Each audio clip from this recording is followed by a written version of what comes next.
In a bid to keep the session to time, we're going to get started. My name is Sarah Smith. I'd like to welcome you all. This is the second half of the morning session, Limits of Inclusion, Indigenous Women and Visual Art Genres. I'm really looking forward to continuing on the discussion started this morning. Before we begin, I would like to acknowledge that Queen's University sits on the traditional territories of the Haudenosaunee and the Anishinaabe. We have three presenters with us this morning, the first of which is Annette de Stecher, who I'd like to introduce briefly. Annette de Stecher holds a Shirk postdoctoral fellowship at Laval University. She received her doctorate from the Institute for Comparative Studies in Literature, Art, and Culture at Carleton University, and her areas of expertise include historical Native North American visual arts, with a focus on Eastern woodlands and Inuit art, material culture research, museum, and curatorial studies. In August 2015, she will be moving to Boulder, Colorado, to take up the position of Assistant Professor Americanist at Colorado University's Boulder Department of Art and Art History. Annette held a research fellowship at the Canadian Museum of Civilization and has taught at Carleton courses relating to historical and contemporary Indigenous representation. As curator of Inuit art at Carleton University Art Gallery, she curated the 2013 exhibition, The Past is Present, Memory and Continuity in the Tyler Brooks Collection of Inuit Art. Annette's publications include Souvenir Art, Collectible Craft, Cultural Heritage, The Wendat of Wendake, Quebec, In Craft and Community, The Material Culture of Place and Politics, published in 2014, Integrated Practices, Huron-Wendat Traditions of Diplomacy and Museology in Journal of Curatorial Studies from 2014, and the forthcoming Wendat Arts of Diplomacy, Negotiating Change in the 19th Century and Beyond Huronia. Welcome, Anne.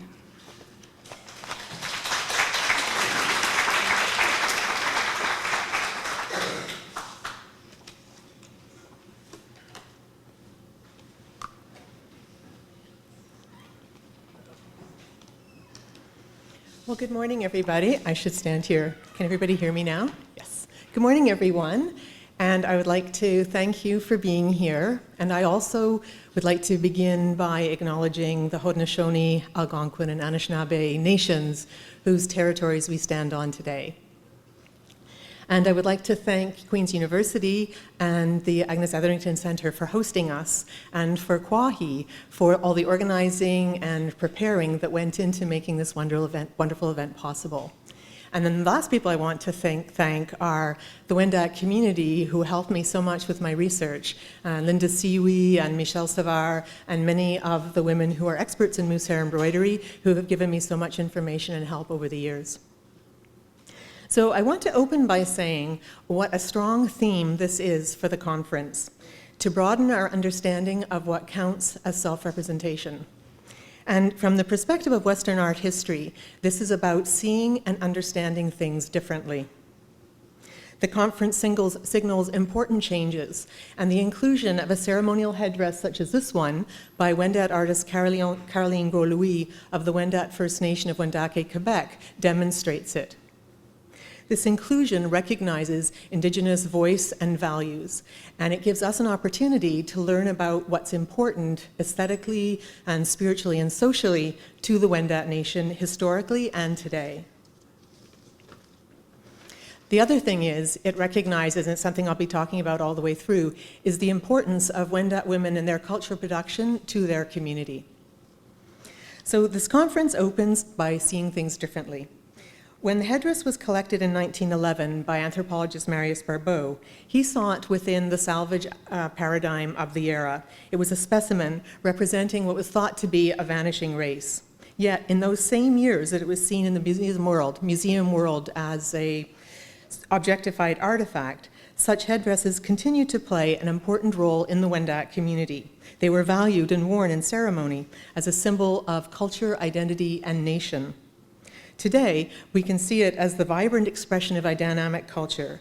And as they were worn in the 1906, when these two photographs were taken, this is Caroline Gros on the left, wearing a ceremonial headdress in an adoption ceremony, and this is Grand Chief Gaspard Picard Andioralete wearing his headdress. And today, this is the current Grand Chief Conrad Siwi wearing his headdress at a ceremony. So Caroline Gros magnificent headdresses, as the others do, represents a Wendat artistic vision and ceremonial traditions, and it embodies her identity as a Wendat woman and as a member of her community. It tells of the role she played as an artist, recognized in Quebec and international communities, and it connects us to Wendat traditional knowledge and closeness to the land, created through men's hunting skills and her expertise not only in embroidery, but in knowledge of the plants that were used for the dyes and in addition for medicines. And lastly, the mousser headdress was an emblem of a nation. It was worn in public ceremony, and it represents the resurgence of Wendat cultural traditions and way of life in the early 20th century in the assimilationist era following the Indian Act. So these are the themes that I'm going to be talking about. The headdress is an embodiment of individual and community identity, Caroline Gros as a Wendat artist and as a member of the community, and also about the role it played in sustaining community values while adapting to change. And before I go on, I want to talk first about Indigenous knowledge. Knowledge of Wendat visual arts and what they represent can be learned from what has been shared by members of the community. However, this knowledge is always going to be partial. There is knowledge that's private to the community, in particular regarding objects such as this headdress, which are for ceremonial use. Hence, when I talk about it, it's with that partial knowledge, what I have learned from archival sources, from Wendat community members today, and through study of a collection of Caroline Gros work. So from that introduction, I'll present Caroline Gros. Here she is on the left. She's in European dress, and in the same year at that adoption ceremony, she's wearing her ceremonial headdress and the special occasion dress worn by women. She was born in 1879 in the Wendat First Nation, and the community then was known as Lorette. Today it is known by Wendake, which is its name in the Wendat language. This community is only 8 kilometers outside Quebec City. And in this period, it had a manufacturing economy producing snowshoes in very large numbers for the military, and also souvenir embroidered objects, mousser embroidered souvenir objects. And at the same time, there was continuing a traditional way of life based on the land, with income from men's hunting and work as guides. Wendat women had been recognized for their skill in fine mousser embroidery for many centuries, and the techniques and motifs that we see in the headdress are part of traditional knowledge passed on through generations of women. This is from mother to daughter, from aunt to niece, working together. And in these ways, mousser embroidery was a social and economic pillar of the community. This is a photo of Caroline Gros. She's the one standing beside her mother, Madame Gros, and then her 2 sisters. And Madame Gros in her day was known as one of the finest mousser embroiderers in the community. And these are the skills that she taught to her 3 daughters. And then to connect Caroline Gros to the generations that come before, her mother was a generation who were taught by Marguerite Vincent Lawanonki. And she was very well known. She was exquisite at mousser embroidery in the early 19th century, and it was her teaching abilities and then entrepreneurial skills that led to the expansion of the mousser production throughout the 19th century. So, as you can hear, I'm emphasizing the importance of generations and family ateliers, because it brings us to an understanding of the artist that's quite different from Western notions of individual artistic genius. So Caroline's work represents the creativity and aesthetic vision of generations of women. And when we see the headdress, we see the knowledge and expertise transmitted to her by her mother and grandmothers before her. The process of embroidery also reflects an Indigenous perspective on creativity. The process was valued as much as the final product. It represented the importance and necessity of family and community connections. And the excellence of mousser embroidery is only possible as part of this community and these connections. It's a difficult art form and it requires many specialized skills. It also represents a balance between genders, which was part of traditional Wendat social structure. Women's embroidery is dependent on men's hunting skills and ability to live on the land, and the ability to hunt moose, which is a whole other set of traditional knowledge. Then to learn moose hair embroidery takes practice over years. It's very, very difficult. And this practice has to take place with somebody who's really skilled at it sitting beside you. It's not something you're really going to learn by yourself. So in these ways, moose hair embroidery contributed to closeness, to the interdependence of group members, and this is what makes a sense of community and a sense of a shared heritage. Economically, it provided income from the end of the fur trade era at a time when settler communities were sort of eating away at Wendat hunting territories. And then socially, it represented connecting generations to their heritage. In the dress that they wore, moose hair embroidered, their national dress, and the commercial production, the Wendat were visibly distinct from the French-Canadian communities that by that time surrounded their reserve.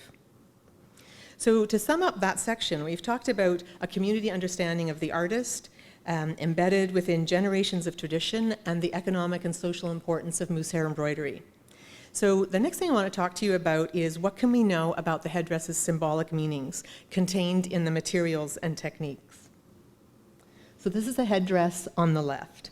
And I'll begin by describing the headdress. Headdresses were not made as commercial souvenirs. They were made as ceremonial objects or as diplomatic gifts.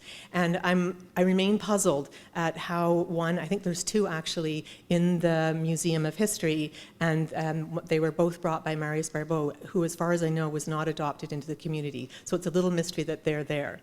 But they are, and we have a benefit of being able to see them. And through Linda Siwi's description, we know that this is a woman's headdress because of the depth of the headband. Men's headdresses, by and large, had a much more narrow headband. And this headdress is also unusual in the richness of the plumage. Traditionally, or in earlier times, a woman's headdress would have only a few feathers. And the floral motifs that we can see are stitched in the couching technique, sewn to the surface using cotton thread. And this would have been deer or moose tendon in an earlier time. This is a sample of moose hair on the right. And to prepare the moose hair, to dye it, takes another set of specialized knowledge. This is knowing what kind of plants, the seeds, the roots, and the bark can be used to get the really vivid dyes that make it so engaging. And this was part of women's oral tradition, to know these plants, to know how to recognize them and gather them. And they were also used in medicine, which women were known for, this use of plant medicine. I'm going to show you a detail. This is a slipper by Caroline Gros, and it was the best way of showing you the moose hair embroidery and the couching technique. So you can see the absolute tiny size of the stitches and how they form these absolutely perfect parallel rows. What you can also see is that the stitches that hold down the moose hair form parallel lines of their own. I don't know if you can see it close up. So when we're looking at it, you see parallel lines going this way across the parallel lines of moose hair. So, and each is so perfectly placed, like the expertise and the fineness of hand required to do that. I have tried moose hair embroidery when I was at the community. Somebody offered to teach, and it was really difficult. It would take years. How long to get that sort of level of skill. So the naturalistic representation of flowers in the headdress here and in other Wendat works is probably an outcome of contact with European design. In the mid and late 17th century, Wendat students attended the convent schools, and there they were in touch with the European embroidery tradition of the nuns, which brought innovation to the Wendat style, adapting the predominantly geometric motifs to more naturalistic floral style. We're back to a full picture of the headdress, because I want to talk about the colors. So while the floral style may be influenced by European design, the colors remain within traditional Great Lakes spiritual meanings. White signifies life, mindfulness, and knowledge. Red is associated with animation and emotion, while it's thought that the sky blue represents the color of sacred tobacco smoke, and green the color of growing grass. These colors denote the role of the headdress in an aesthetic cultural complex, which involves song, dance, and other performative elements. It's a holistic embodiment of Wendat tradition. And as well as the spiritual significance of the colors, The hide itself, that these headdresses were usually, was what they were embroidered on, was also considered to have animate qualities. Hide was transformed during the tanning process through the indigenous techniques, and it was believed that they became imbued with the spirit of the animal. So a headdress could be seen as animate, connected to the animal and to the land that it came from. So in all these ways, the materials of the headdress embody Wendat women's traditional connections to the land, to the plants and their properties, and to a way of life that relied on the land, and a collaborative engagement between men's and women's knowledge. I've talked about the intergenerational transmission of knowledge and technique, and there was definitely a correct way of doing the different stitches. Marius Barbeau recorded that when Caroline Gros was doing some mousser, showing him how it was done, her mother was looking over her shoulder and saying, "No, no, no, that's not the way you do it. It's like that." So even though Caroline at that stage was a master, she was still having a little bit of correction. So nobody said how she felt about that. So. At the same time that there was definitely a way to do it, there was room for innovation. And in some of the research I've been doing, where I've been able to gather quite large numbers of works together, it's identifying the work of individual women by seeing, say, a really unique way of doing something that's only present in certain areas. And I think that in Caroline Gros work, what I've seen that I haven't seen in other work is get my little pointer out, is these curved, curvilinear lines. It's bilaterally symmetrical, which isn't always the case in Wendat work, but her work is by and large bilaterally symmetrical. And you have these cascades of parallel lines that sort of feed in, and then this one here reflects the one above, and all over they reflect the fall of the feathers. And the headdress on the left is one she made for Swedish Consul General Volker Kronholm, and you can see the same thing. You can see the lines coming up, and they sort of parallel and then curve over, again reflecting the line of the feathers. And this is a pair of epaulettes, and these epaulettes would have been part of men's ceremonial dress. The ceremonial dress was a navy blue captain's coat, and the epaulettes were sewn on the shoulder. And you can see the same sort of cascading effect of paired curvilinear arches. And here's a gorgeous pair of men's slippers. And this, again, this is also by Caroline Gros. These are commercial works. And you can see the same thing she has, bilateral symmetry. The flower's not quite, but for the arches that come down and then the little parallel curving lines going off.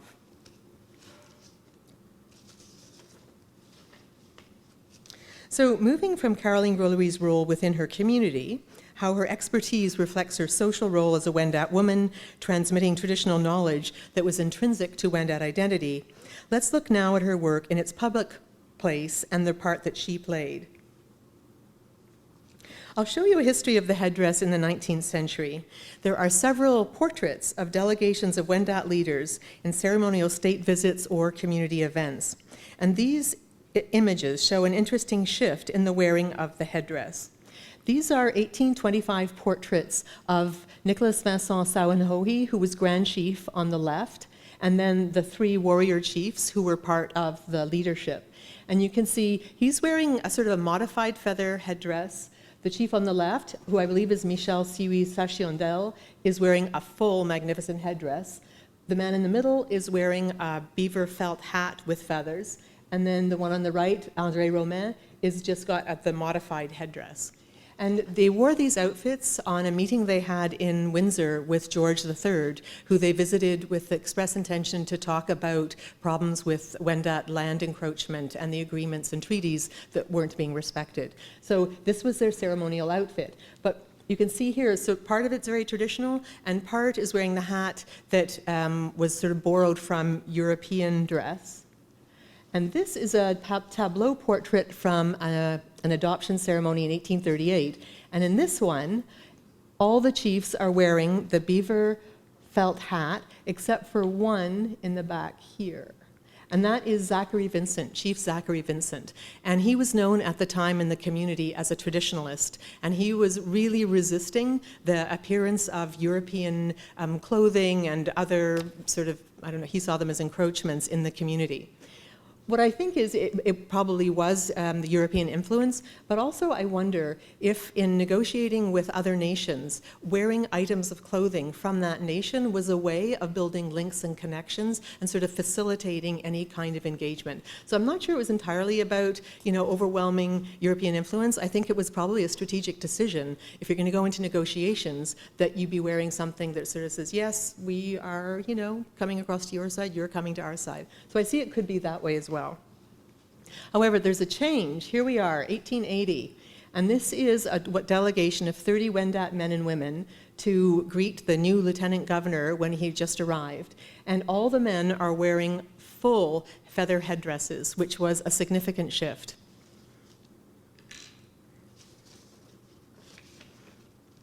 Oops, sorry, just got mine.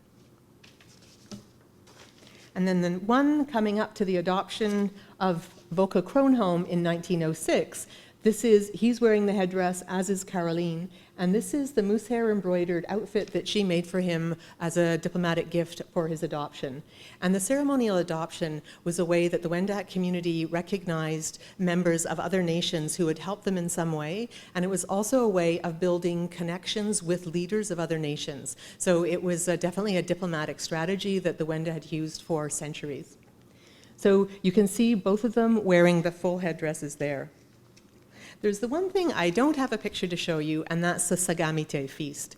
And I've not found any photographs or drawings of this feast. And it was at the center of the Wendat ceremonial celebrations for the year, and it could be held on an event such as an adoption. It would be held sometimes to celebrate when men came home from hunting, and they were usually held in July, in the summertime. And so it would start with a huge feast around a cauldron full of really delicious food, and then there would be singing and dancing, and it would go on all night long. It was just a great event. And at these occasions, men and women would wear their special occasion dress with moose hair embroidery. So the moose hair embroidery was treasured and it was precious, and these clothing that with the embroidery were handed down through generations. I wish I had a painting of that. I look, but I have not yet found one. So I've talked about Caroline Gros-Louis's role as an artist, following generations of women artists, and the symbolic meanings of materials and color, her signature style, and the role she and her works played in ceremony. I want to talk lastly about what the headdress represents in the tensions between the Wendat and colonial administration in the early years of the 20th century. I suggested a dramatic shift in the wearing of the headdress from almost no headdresses in ceremony in 1838 to strongly present on every man and many women in the 19th and early 20th century. And I argue that it represents a resurgence of Wendat national dress in the era following the Indian Act, at a time of increasing assimilationist pressures and ongoing encroachments on Wendat land, again. In this period, just to give you an idea, in a move to encourage agriculture and discourage hunting, and at the same time use Indigenous lands for development, the government took control of large areas of Wendat hunting territories and denied Wendat hunters access. The men who defied the laws were fined heavily. Several men had to sell their houses to pay the fines, and for families there was great hardship. The photographic record of these years, compared to the 1825-1838 portraits, demonstrates that the headdresses were much more widely worn than in earlier decades, and women were wearing them also. So I suggest that the headdress was strongly symbolic. It represented resistance to assimilation and the assertion and continuity of a way of life. In conclusion, I've talked about Caroline Gros-Louis in her role as an artist, how the headdress embodies a way of life, values, and beliefs. And I want to leave you with a thought about what the headdress means in its power as a tangible object. A ceremonial headdress is significant. It brings attention and importance to the person wearing it. It transforms them. That women wore such headdresses was a public recognition of their importance to the community, at the center of the family, and in participation in public ceremony, and in their expertise in the moose hair embroidery that was essential to all areas of ceremonial and community life.